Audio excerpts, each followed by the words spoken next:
The sunrises over Lake Atitlan just keep getting better and better.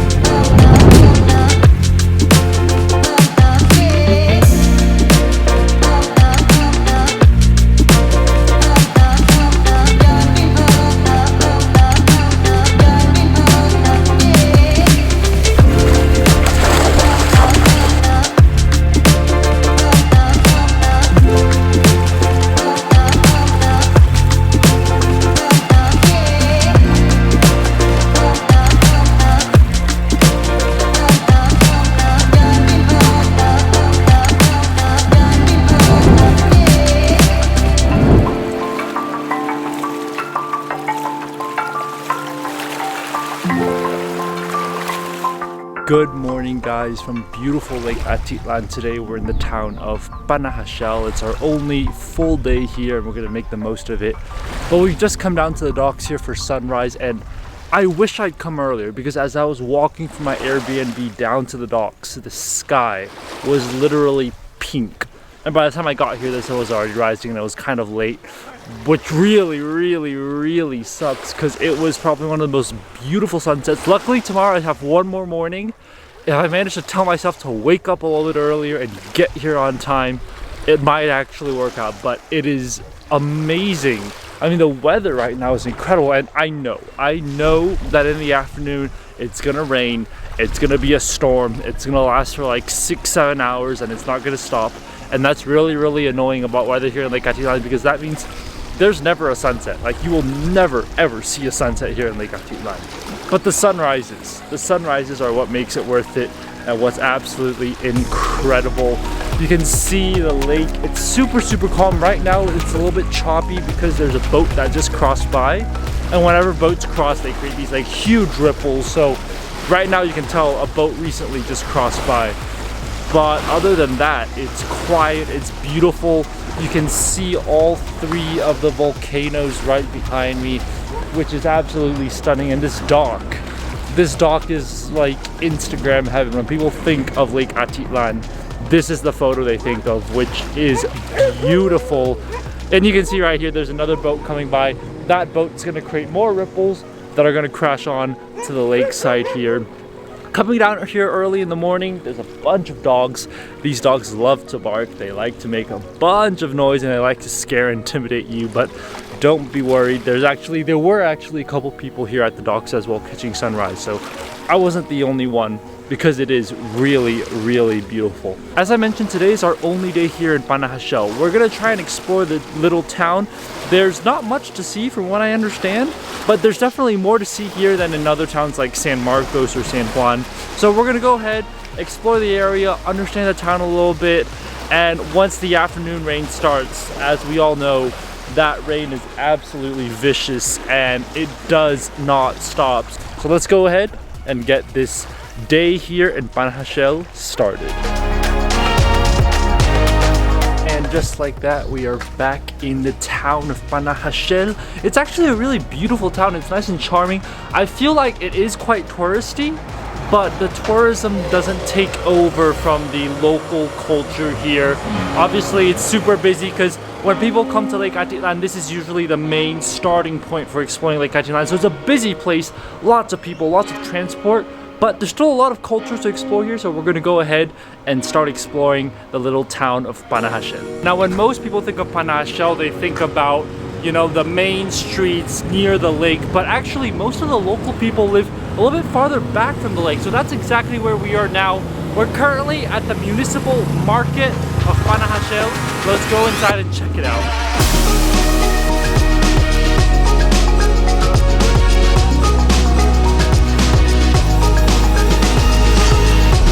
Alright, I always like to visit markets because it gives you a good sense of what life is like here, and there's a couple of things that stand out to me. First, Guatemalan markets, once again, super organized, especially compared to Mexican markets. The meat section has its own section outdoors because they know, you know, meat has a stench. They've kept it outdoors, and yeah, there's a lot of meat options. There's a lot of like little comedores, little places where you can eat. But for me, what I found really interesting is all the traditional herbal medicine they have here. They'll like have a bunch of vegetables like onions, potatoes, cabbage, lettuce, all that stuff together. And then you'll see like a little section of like little flowers and wildflowers that people use here for traditional medicine, some bark, some things like that. I've mentioned before here in Lake Atitlan and in Guatemala in general that they do use a lot of traditional medicine, and you can see the influence here. Like a lot of people are buying the traditional medicine and are using the traditional medicine for whatever the purpose may be. But you can even see they're like selling those as well. There's, you know, yelling, oh, if you have a bad liver, if you have a bad knee, you can buy this medicine or buy that medicine. So if you're looking for traditional herbal Guatemalan medicine that isn't too touristy, that isn't, you know, being sold at one of those tourist exhibition stalls, then this is probably a place to buy it because it's super, super local. Well, we've officially left the market. I think some key takeaways from that: herbal medicine and traditional medicine here in Guatemala, really, really strong presence, especially at the markets. Like, they're just sold right next to the fruits and vegetables. It's just a part of life here. It's super, super normal. Everybody gets it, and they really advertise, like, and they're very informative. They'll be like, oh, this is for the liver, this is for your knees and all that. Second thing, bananas. I know I'm going bananas over bananas, but there's a bunch of bananas in there. Guatemala is famous for it. They produce a lot, and that's why there's so many in the market. But yeah, it's a really great way to get a glimpse into what local Guatemalan life is in the inside of the market. And obviously they sell everything else. They sell like shoes, clothes, everything else you can imagine, but just really interesting to see what local Guatemalan life is like.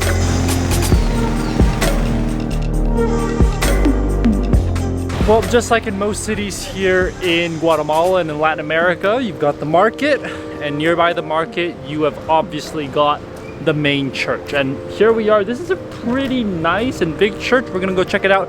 This is the Church of San Francisco here in Panajachel.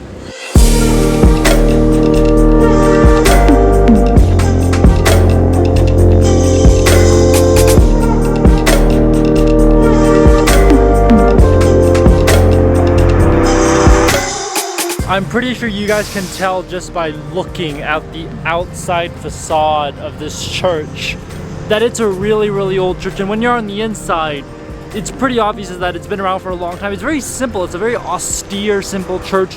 White walls, wooden beams, but it's really, really beautiful. And the thing is, a lot of people think of Panajchel as this sort of beautiful, like touristy place, but what people don't realize is that people live here.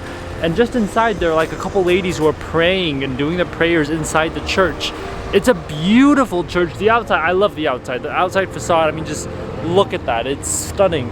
But on the inside, you can just tell it's really, really old. And they've got a lot of old, I think they're oil paintings that they're posted along the corridor as you're entering the church that I think depict scenes from the Bible. But yeah, it's really, really interesting, really beautiful on the inside. And it's that typical Guatemalan church. So you've got those like tall inside, and usually there are drapes, but today there aren't any drapes. But you can see the structure is there to hold up more drapes. You've got these beautiful lights in there, and they've got some candles burning in there as well. But it's really, really nice. And the church, like I said, is used by local people here from Panajchel to do their prayers and mass and everything. So it's a really beautiful place. If you're here in Pana, I would highly recommend it. It's probably the biggest church I've seen here in Lake Atitlan. Panajchel is kind of like the main sort of district, the main municipal capital of Lake Atitlan. So obviously it's got to have the biggest church. And compared to San Marcos and San Juan, this church is probably the most important church, and it probably also serves more people than the other churches in the other towns we've seen, because, well, Panajchel is a bigger town than those other towns.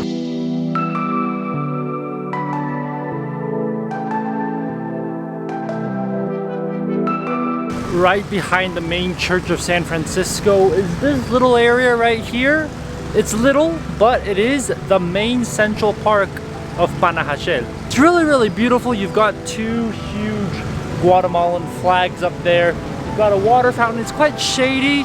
They've got a couple like statues of dinosaurs. I'm not sure what the connection between dinosaurs and the park at Panajchel is, but it's really nice. It's really shady. There are locals here just chilling, just enjoying the day here. And as the sun is shining, it's starting to get a little bit warmer. But yeah, it's a beautiful, nice little park. It's very, very small. Like literally this area right behind me, that's it. That's it. You can see the back of the church is right over there.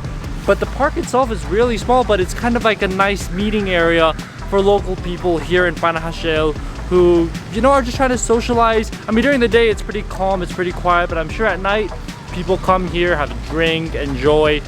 That's what life is like here in Panajachel. All right, we're finished with the back end of the town. So the market, the church, this is where all the locals live. This is where local people are. We're gonna head closer to the lakefront now and see what Panajachel is like for the tourists who come and visit this town. Well, for this part of the town, I decided it's the best thing to do to start right here at the lakeside. We've actually come to the exact same spot that we came for sunrise, which is that dock and the pier and everything. But it's completely different now. You've got so many restaurants and bars that are open. A lot of boats are here taking people to all the towns across the lake. As I mentioned before, most people when they come to Lake Atitlan, this is their first stop. So all these boats will take them to San Marcos, San Juan, San Pedro, all the different towns across the lake, which is why there's so many boat companies and so many options to take you there.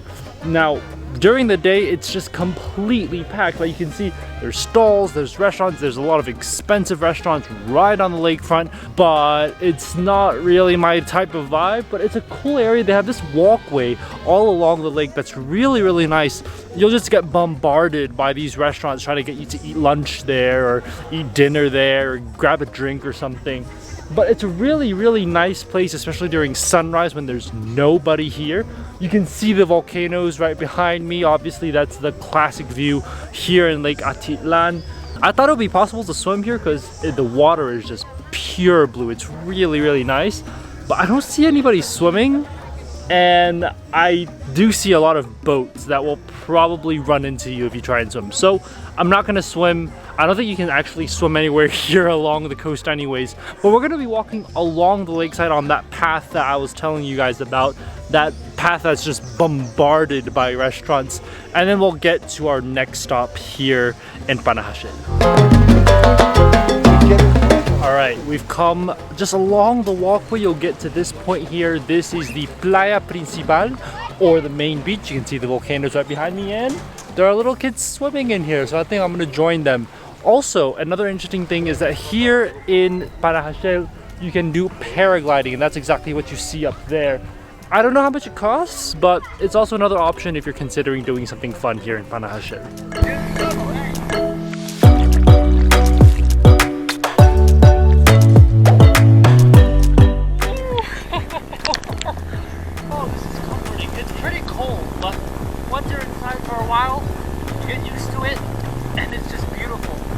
Water here is fresh water. It's not salt water, which is absolutely great. But yeah, we're just here in the lake.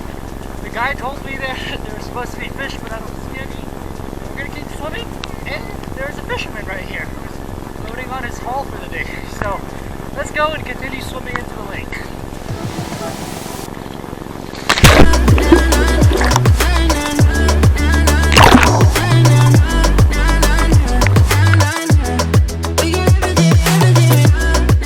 That has to be one of the most refreshing swims ever. I mean, the water, it's so blue and crystal clear. It's beautiful.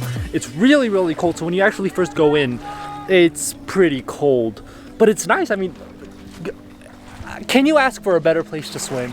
You're swimming in front of like 3 volcanoes. The sun is out. The water is clear. You've got boats around you. I mean, and you've got fishermen coming in.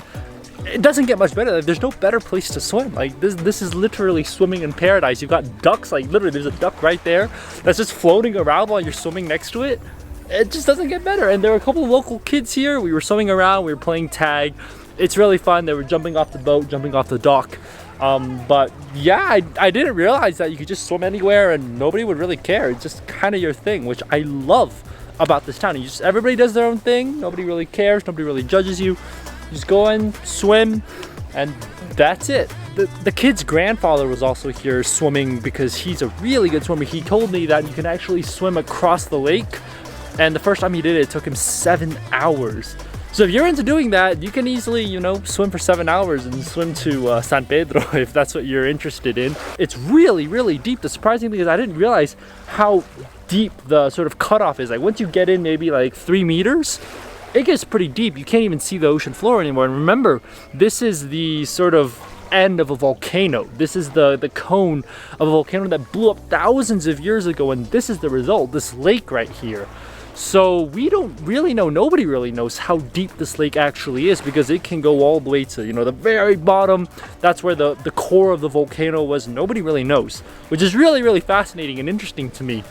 But it's just beautiful here. And if I have to say, if there's a place that you have to swim, I just literally anywhere, honestly, along this dock line is just gonna be absolutely beautiful. But this is the principal beach here. This is the main beach here in Panajachel. If you're thinking about going anywhere on the lake, this is probably where you'll come because all the boats are parked here. But we're gonna head up a little bit now and start exploring the main touristy hub of Panajachel.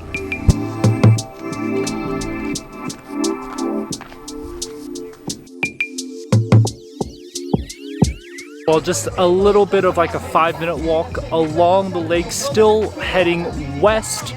We've gotten to this point here. It is the start of probably the most important street here in Pana.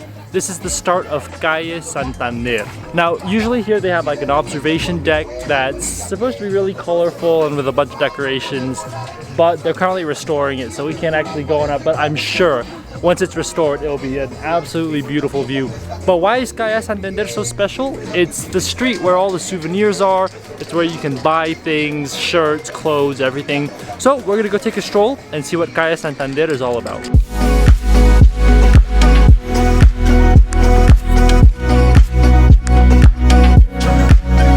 Well, this right here is Calle Santander, and I don't know if you can tell, but it's pretty touristy. You've got fancy cafes like the one behind me. You've got really, really nice 5-star hotels like the one behind me right there. And you've got a lot of like stores and shops selling little like trinkets, art, jewelry, clothes, lots and lots of local Guatemalan clothes. And what you'll see most of the time is tourists and foreigners coming here to buy their stuff. So if you're looking to try and buy souvenirs, this is probably the place to get it. I'm not sure how pricey it is because a lot of these things do look a little bit expensive, and because this is the main street, everybody comes here to buy their souvenirs.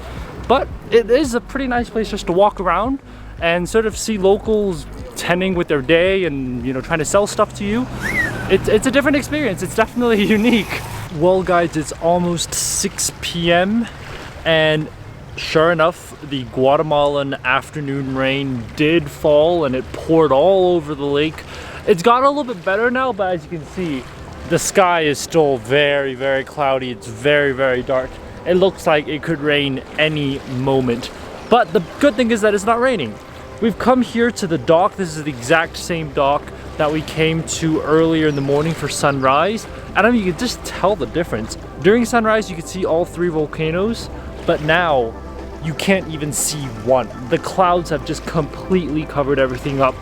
But I'm gonna fly my drone for a bit just to show you guys. I'm hoping the clouds may clear out just a little bit so that the colors of the sunset can show through, but I highly doubt it. So this is probably gonna be a pretty disappointing sunset, but I'm gonna do my best and get the drone up in the air to show you guys.